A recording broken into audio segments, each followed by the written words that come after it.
welcome back. Broadway's Aladdin, Hamilton, Freestyle, Love Supreme. All three amazing shows. Our next guest has starred in them all, but for his colorful new gig, it's about to get squirrely. Things are probably crazy over there at the hospital, huh? Hospital? I'm not at the hospital. Oh, of course. You obviously have a private practice. Oh, what? What are you implying? Look at me, talking the ear off of an honest, professional adult doctor. Oh, I can't take it. You're cracking me like an egg. I'm not a doctor. I'm just a berry. I didn't mean to trick you, Mr. Martin. Trick me. That's just a peek at the new animated series Kiff.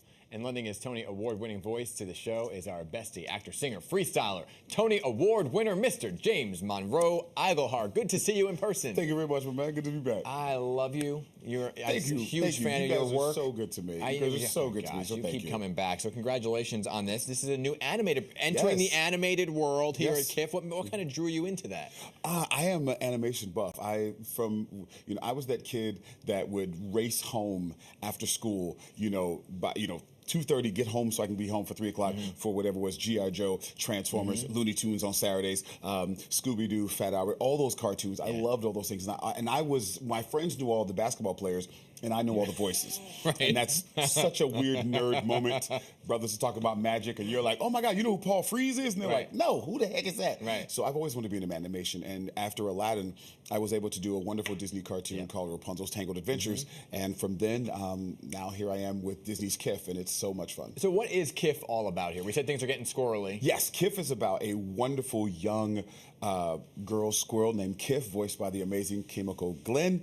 And it's all the adventures she goes into with her friend Barry. Yeah. And I play her dad, Martin. Okay. And I love my child, but my child is way smarter than me. Right. And my wife knows it. Okay. And so the clip you saw was basically my wife, played by the wonderful Lauren Ash, basically puts on the refrigerator, Kiff is tricking you, just to remind me that every time my daughter comes down the stairs, she's probably lying to me. All right, so your character's name is Martin, right? So you're the dad. Is it one big happy squirrel family? Yeah, we are one big happy squirrel family, but we also know that our daughter loves adventure. Our daughter loves the journey of life. Yeah. And we're constantly watching her to make sure that she doesn't do anything stupid. Right. And she gets a little bit of that from her dad. She gets all her smarts from her mom, but she gets all her adventurous weirdness from the Martin side. So walk us through, I'm always interested in animation and how it all plays out, in the recording, because some people do it separately. You're just doing your own voice, or sometimes it is interactive. How are you guys with the whole experience? With this one, it really is a solo act. I shouldn't say that's not true. But it is me in the studio, and my wonderful directors and the writers.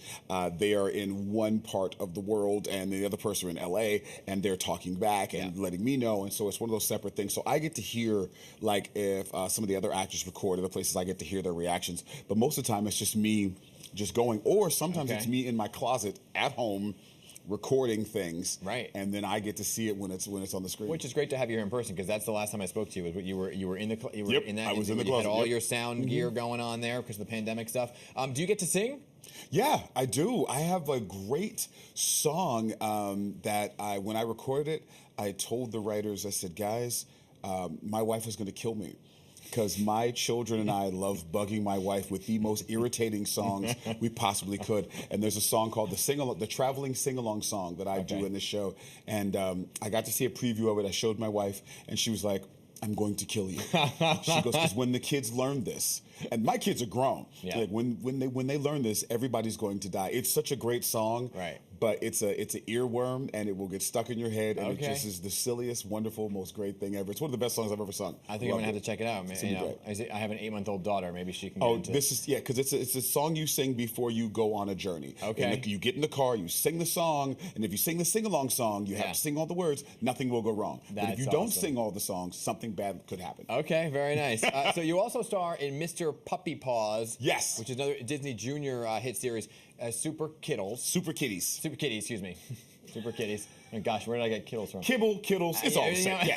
Super I've been up since 3 in the morning. Super Kitties. Give us a little sneak of the Mr. Puppy Paws voice. The great part about Mr. Puppy Paws is, of course, he thinks that he's from England, of course, and he's a puppy in the world, just not understanding why the super kitties are after him constantly. So it's great. It's great. Yeah. That's awesome. And Disney, you're a huge Disney buff. I am. Disney loves you. I'm Of so course, good. everybody knows you won the Tony Award from Aladdin, but now you're doing a show Yes. at one of my favorite places, Paper Mill Playhouse. It's the production of Hercules. Yes, it is. Tell us about it. Disney's Hercules, and I play Phil. You know, in the wonderful cartoon, it was played by Danny DeVito, Yeah. and he was a satyr. I thank God I don't have to wear the furry legs. Right. It's just me. But I get to help Herc on his way to becoming a true hero. Okay. And it's got all the music that you love from the lyricist David Zippel and Yeah. the amazing Alan Menken, Right. but with brand new songs you've never heard before. And if you're a fan of Hercules, you'll be a fan of the show because everybody loves the muses. And it's one thing to see them animated, but it's another thing to see those 5 ladies sing live Seriously. on stage. Yeah. They are fantastic. And my boy Bradley Gibson, who plays Hercules, is incredible. He's also not bad to look at. He's Gonna say, not you wearing know. that many clothes and singing his face off with pecs all out. Ladies, Yep. men, everybody's losing their mind. Yep. And then my girl Izzy McCullough, who plays Meg, is fantastic. And the vocals that we have on that stage blow the roof off Yeah. of Paper Mill every single night. I saw the pictures, and I believe that's what I see when I look in the mirror. Yeah, yeah. As that's all what- us guys. I told Bradley that. I said, when we look in the mirror, we see Bradley. Right, yeah. And I said, Bradley, what do you see in the mirror? And he just honestly, he was like, I see me. Of course you do. Yeah, exactly. The rest of us don't have that kind of time to work out that much. But that boy is Seriously, awesome. I know. Yeah. But it's amazing. The music, I can't wait to see. I'm seeing it next Oh, week. you're gonna It's have a great time. Amazing because Zero to Hero. I mean, the Yes. songs are so great, and I can't wait to see those women on the stage, and you, of course. Thank you. So what else you got going on? This and later on in the year, I get the honor to step into the shoes of a wonderful jazz legend named Louis Armstrong. Yeah. There's a show called A Wonderful World, and it's based on his life. And we're going to be in New Orleans and Chicago in the month of October. Hopefully, if the show does what it's supposed to do, maybe it'll make it to Broadway. But right now, we are concentrating on that part of the show, and I am looking so forward to it. Also, if you're going to be in the Washington, D.C. area around May, Okay. I get to step into the shoes of King Arthur in Spamalot. Oh! So, Okay, one of my favorite you're busy. films, Monty Python and the Yeah. Holy Grail, to be able to step into King Arthur's That's shoes awesome. looking for the Holy Grail Yeah. is going to be great. And we have some great people. We have Leslie Kritzer, we have Rob McClure, and Alex Brightman Yeah. all playing in the show. We are going to act completely stupid. And As if we you should. want to laugh, come to the Kennedy Center in D.C. and watch us in Spamalot. Hercules gonna end up on Broadway, you think? That's my hope. That is my hope. My hope I is love when for it to- shows go from Paper Mill Hey, to listen, Broadway. that's what I like to see. You know, they did it with Newsies. Newsies. I'm hoping we could do it, but that depends on the fans. You guys got to come out and check it out. James Monroe Iglehart, always a pleasure to Thank talk you, to you. man. Good So to glad see to be you. here. And his animated series Kiff premieres Friday night on Disney Channel and will be available Wednesday, March 15th on Disney+. Great to see you.